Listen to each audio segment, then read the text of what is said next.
नमः श्री वर्धमानाय निर्धूत कलिलात्मने सालोका नाम त्रिलोका नाम यद विद्या दर्पण।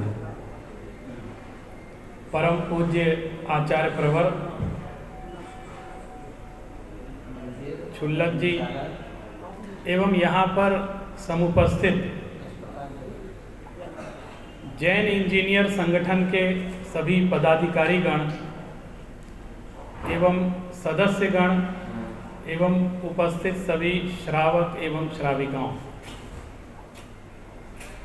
आज का जो ये सुंदर आयोजन हुआ है उसमें कई महत्वपूर्ण मुद्दे हैं जिन पर हमको बहुत गहराई से विचार विमर्श करना है। इंजीनियर्स मशीनों का निर्माण करते हैं, सॉफ्टवेयर का निर्माण करते हैं, बिल्डिंगों का निर्माण करते हैं, ये तो हमारा प्रोफेशन है। लेकिन अब अगर हम जैन इंजीनियर हैं तो हमारी कुछ जिम्मेदारी ज़्यादा बढ़ जाती है। हमें इन सब निर्माण के साथ साथ अब हमें संस्कारों का निर्माण भी करना पड़ेगा। ये मैं मानता हूँ कि जैन इंजीनियर संगठन का एक बहुत बड़ा दायित्व है। एक छोटी सी बात बताकर मैं अपनी बात आप तक पहुँचाना चाहता हूँ। ग्रीन पार्क के इलाके में मेरे एक रिश्तेदार की बेटी किसी पीजी में रहने आई। वो इंजीनियर किसी कंपनी में काम करती है। कुछ समय बाद मेरे घर पर आई तो मैंने उससे पूछा, अरे तुम ग्रीन पार्क में रहती हो तो बगल में मंदिर है, वहाँ तो जाती होगी। तो कल कौन सा मंदिर? मुझे तो नहीं मालूम वहाँ कोई मंदिर। अरे मैंने कहा इतना बड़ा विशाल मंदिर है और तुम्हारे माँ बाप कितने संस्कारी व्रती उपवासक, और तुम, मुझे धर्म से कोई मतलब नहीं। उसका स्पष्ट संदेश था, और ये संदेश नहीं, मेरे सामने बोलने में भी उसको संकोच नहीं था। Get to forward. तो मैंने कहा क्यों?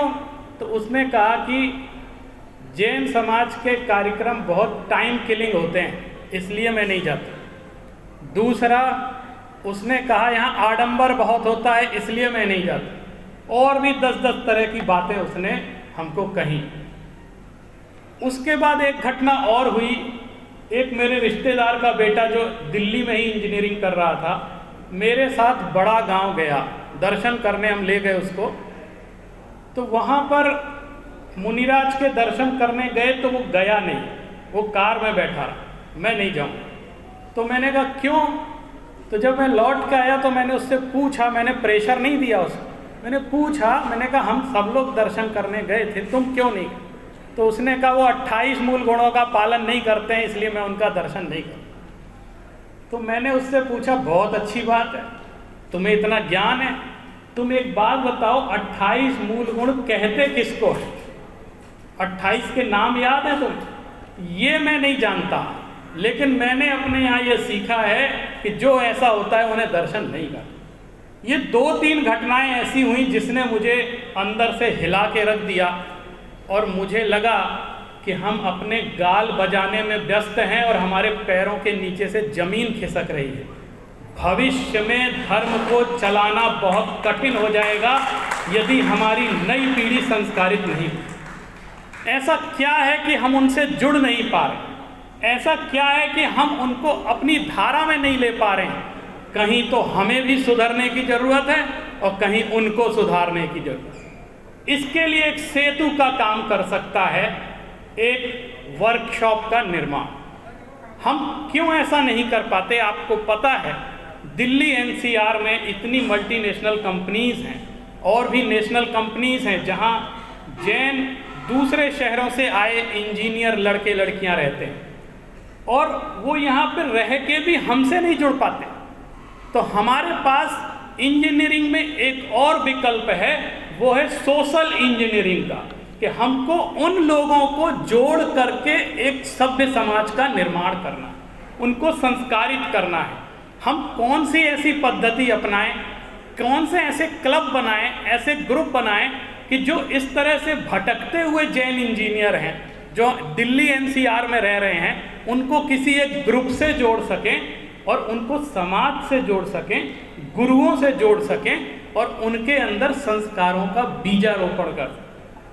मैं किसी एक व्यक्ति की बात नहीं करता हूँ, लेकिन ये घर घर की कहानी है, सबको पता है, कोई किसी की सुन नहीं रहा है, जो है सो सब मन मर्जी चल रहा है।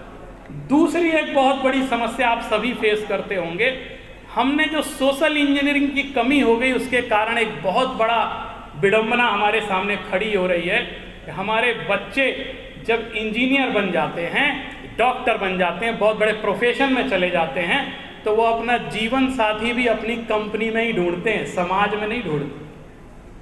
और जब वो अपनी कंपनी में किसी और धर्म के व्यक्ति के साथ विवाह करके घर में आते हैं, तो आप क्या समझते हैं कितनी दूर तक हम अपनी परंपरा को ले जा पाएंगे। मेरा एक रिश्तेदार का लड़का जिसने अजैन लड़की से शादी की, जब उसका विवाह नहीं हुआ था, वो मेरे घर आया, तो मैंने कहा मंदिर चलो, तो कहने लगा आप कैसी बात करते हैं, मैं मंदिर नहीं जाता, मैं भगवान नहीं मानता, ऐसा बोल रहा।